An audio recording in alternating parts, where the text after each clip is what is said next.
Ya, Anda kembali menyaksikan Road to CNBC Indonesia Awards 2024 dalam kategori Best Telco Digital and Venture Capital bersama saya Safrina Nasution. Kita akan lanjutkan kembali dialog kita bersama dengan Mulyawan Gani, Chief of Transformation and Data Officer Sinar Masline. Pak Gani, seru banget ngobrolnya di segmen sebelumnya. Ya. Ini sekarang kita mau eksplor lebih lanjut. Pasti lebih seru nih. Lebih seru lagi. Lebih seru lagi dong. Jadi nggak selesai-selesai. Nggak selesai, bisa 2 jam Karena kita di ada sini. banyak yang ingin kita eksplor dan ingin tanyakan ke Ya. Living Lab Ventures. Menarik sekali. Boleh. Ada berapa tenan atau kurasi portfolio Anda yang sudah berlokasi atau beroperasi di BSD City, dan bagaimana juga impact-nya untuk perusahaan tersebut setelah mereka diinvest oleh LLV dan juga menempatkan alamatnya di BSD City? Betul, jadi kita LLV itu sudah beroperasi kurang lebih 3,5 tahun, ya, ini tahun keempatnya kita. Dan kita itu sudah berhasil menginvestasi sekitar 40-an investment. Di mana 30-annya ada di BSD. Salah satunya contohnya Traveloka. Ya, Traveloka itu headquarter di Indonesia itu adanya di BSD, bukan di Jakarta. Ya kan? Jadi kenapa? Karena kita percaya bahwa dengan adanya mereka punya footprint di kota kita, mereka bisa menginfluence. Ya kan? Kota kita jadi lebih digital. Karena kalau orangnya, karyawan-karyawan kan mesti makan juga. Kalau lagi makan, kayaknya nih menunya nggak keren nih, pakai dong, pakai menu ini, pakai ini. Jadi tuh interaksi tersebut jadi ada. Kalau kita tidak berhasil menarik tenant besar yang memiliki talent pool yang cukup baik, kita akan kehilangan.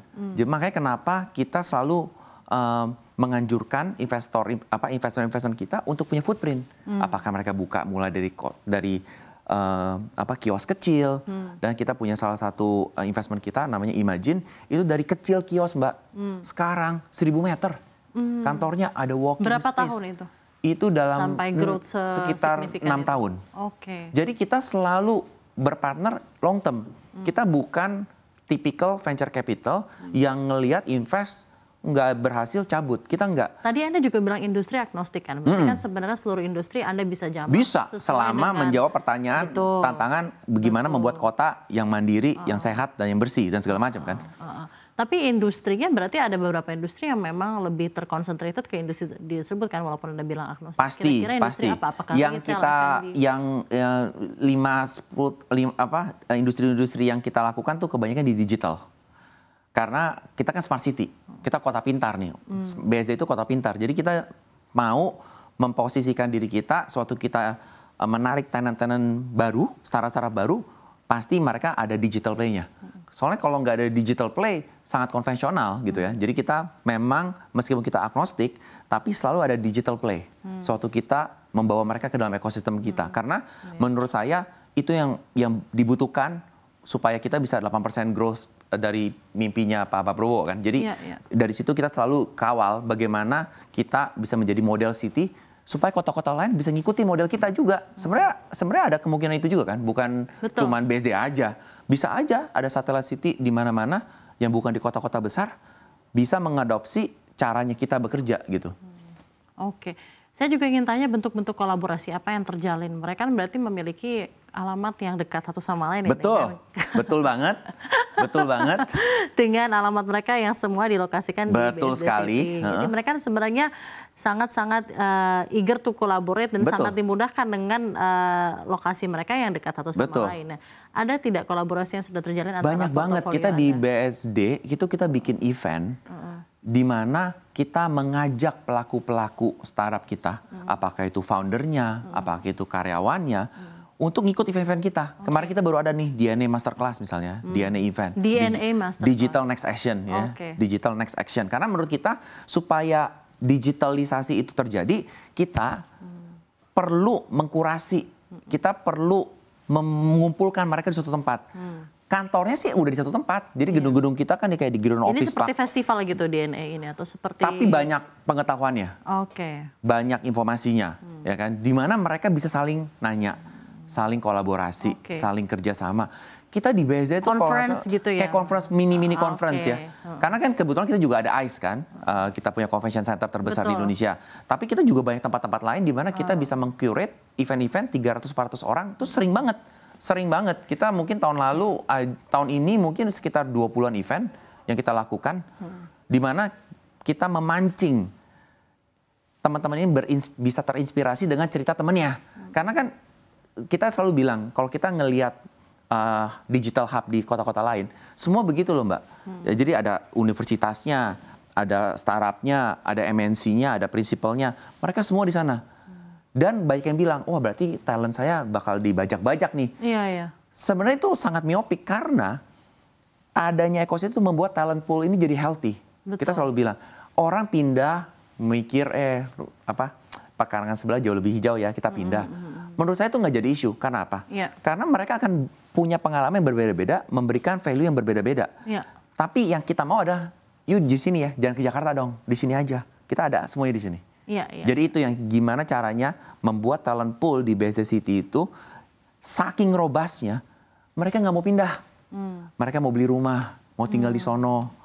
Jadi saya Kayak melihatnya the future of BSD City ini seperti Silicon Valley ya Mas. Betul. Jadi kalau teman, jadi KPI-nya itu ya Mas benar. ya. Jadi kalau berarti ya. teman-teman browsing Di San Jose gitu iya, kita tuh Silicon Valley Indonesia. Di Jakarta Post pernah di-mention 3-4 tahun yang lalu. Memang itu. Dan kan jadi karena creating the talent pool, the ecosystems are there, the business flourishing-nya di sana. Benar. Dan it's a control environment untuk bisnis yang baru. Betul, karena kalau di Silicon Valley tinggalnya pun di sana. Iya, beda nih sekali. kalau di kota-kota lain. Betul. Dia orang kerjanya di sini, tinggal Ya, di sono. Kita nggak mau tuh. ya. Kita nggak mau. Kita maunya di sana. Oke. Duitnya di sono, stay-nya di sono. Benar. Jadi kotanya hidup. Menarik sekali, menarik. BSD City, the next Silicon Valley of Indonesia. Sekarang saya juga ingin tanyakan kepada Anda, beragam investasi yang menyangkut hajat hidup orang banyak, Mas, seperti misalnya healthcare gitu ya, education gitu. Biasanya kan mereka itu tidak se-tech savvy bentuk-bentuk venture yang Anda invest gitu ya. Ya, let's say misalnya this school gitu ya. Ini sekolah yang sudah lama sekali gitu. Tapi kan mereka tuh not necessarily a startup like a venture, how they work gitu ya. Nah, itu bagaimana Anda mengcombine seluruh kearifan brand mereka dari segi healthcare dan education, tapi juga Anda ingin mengcombine dengan portofolio Anda yang memang sangat syarat dengan tech, sangat syarat dengan retail, dan juga sangat syarat dengan misalnya lifestyle seperti yang tadi Anda sampaikan. Karena tadi Anda bilang industri agnostik juga. Betul, kan, betul. Ya, Mas? Jadi salah satu program unggulan kita adalah kita percaya bahwa nggak kenal, nggak sayang. Oke. Kamu nggak sayang karena kamu nggak kenal.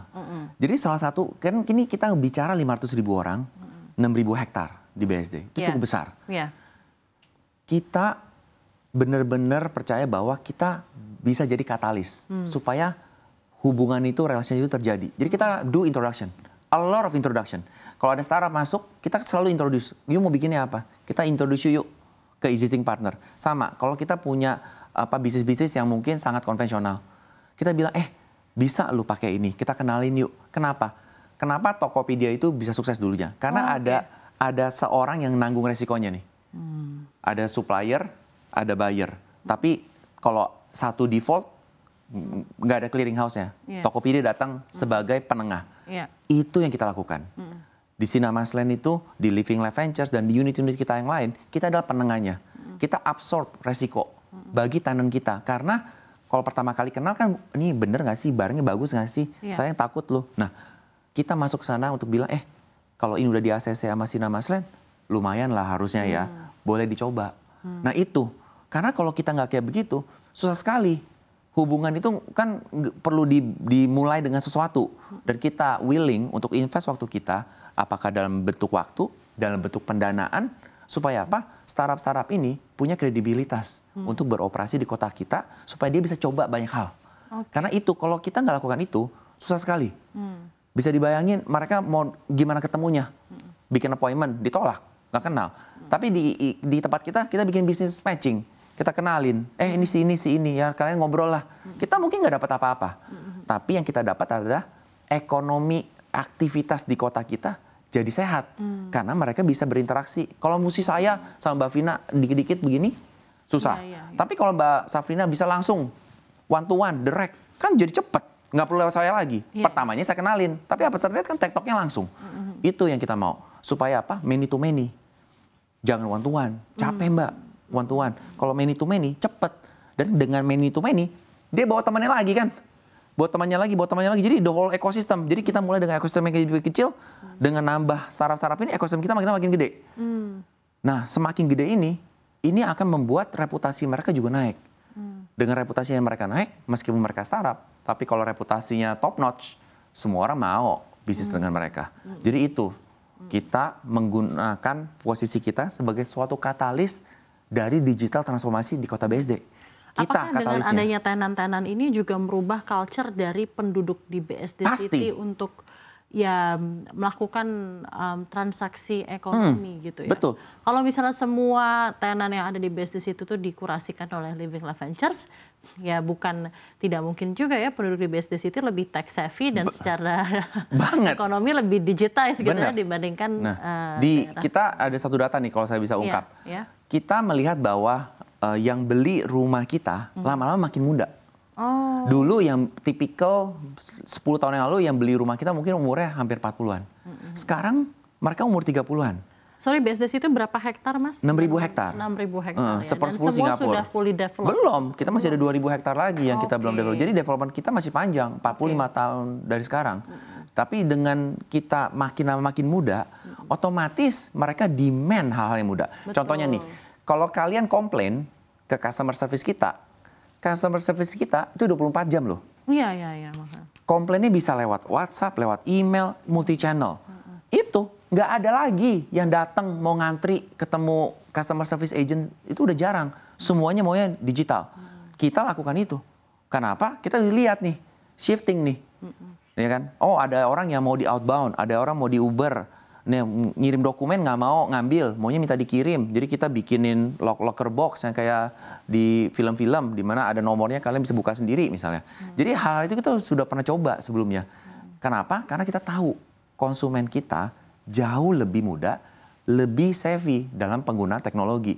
Jadi kita sebagai pengembang harus ngikutin itu. Dan ini yang bikin karyawan kita juga excited kan.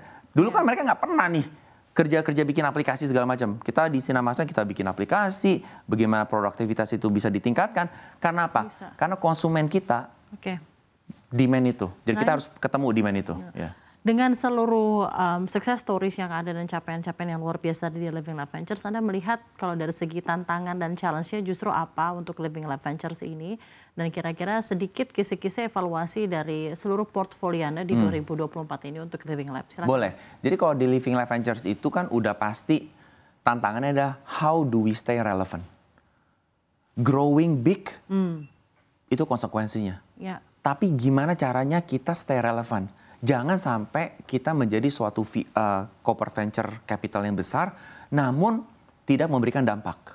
Nah, maka dari situ kita melihat ke depannya, kita mungkin akan mengurangi porsi investment kita di digital, kita akan masuk ke medical. Karena kita melihat bahwa kita sudah cukup sukses di digital. 10 tahun terakhir ini kita bantu digital players to come into our city. Tapi kita percaya bahwa untuk medical belum ada nih. Kita mau bikin yang namanya the first medical precinct di Indonesia, di mana ada suatu tempat semuanya di sana, ya kan? Ada medical check up, mau cancer treatment, mau lihat teknologi robot, gimana mijit segala macam, kita mau ada di sana. Nah, jadi kita akan ke sana karena kita melihat bahwa terlepas dari tech winter yang teman-teman rasakan di visi industri di Indonesia 2-3 tahun terakhir ini, kita percaya bahwa kalau kita ngelihatnya myopically ke sektor digital saja, memang tech winter itu berasanya berat. Tapi kalau kita bisa ngelihat industri lain seperti medical, di mana ini growth-nya sangat healthy, ya kan? Untuk kosmetiknya 20-an%, kita banyak lihat orang-orang ke Korea, operasi segala macam. Pertanyaannya kenapa nggak bisa di BSD? Berarti kalau kita yakin ke depannya medical industri ini akan menjadi growth-nya kota kita, Living Lab Ventures mesti hadir di sana. Karena nggak bisa, betul, karena nggak bisa mengharapkan semua orang berhubungan dengan Sinarmas Land. Sinarmas Land itu cukup besar, Mbak. Dia butuh suatu unit yang lebih agile, lebih nimble, lebih kecil. Nah, itu fungsinya kita, menjembatani tenant-tenant kita dengan property developer side di Sinarmas Land. Nah, sebagai closing, untuk evaluasi LLV sendiri untuk seluruh portofolio Anda di 2024, seperti apa, Mas? Ya, jadi untuk evaluasi kita internally, kita selalu berpikir bahwa Living Lab Venture itu adalah corporate venture capital. Jadi kita mengemban strategic agenda. apa strategik agenda kita mau capai. Kita mau bikin ekonomi itu jalan di BSD, itu cek. Kita mau menghadirkan solusi-solusi yang berbeda, itu cek. Otomatis in terms of valuation gain banyak yang dipres. Tapi kalau kita ngelihat secara overall, kita masih percaya bahwa di 2024, looking ahead 2025, selama kita stay true dengan kita punya strategic agenda, kita akan aman. Jadi itu yang kita selalu push ke teman-teman. Baik, terima kasih banyak Bapak Mulyawan Gani, Chief of Transformation and Data Officer Sinar Maslen. Begitu menarik Pak untuk bincang-bincangnya. Thank you buat all the best undangannya. tentunya untuk Living Life Ventures dan juga sehat selalu untuk Pak Gani. Terima kasih banyak.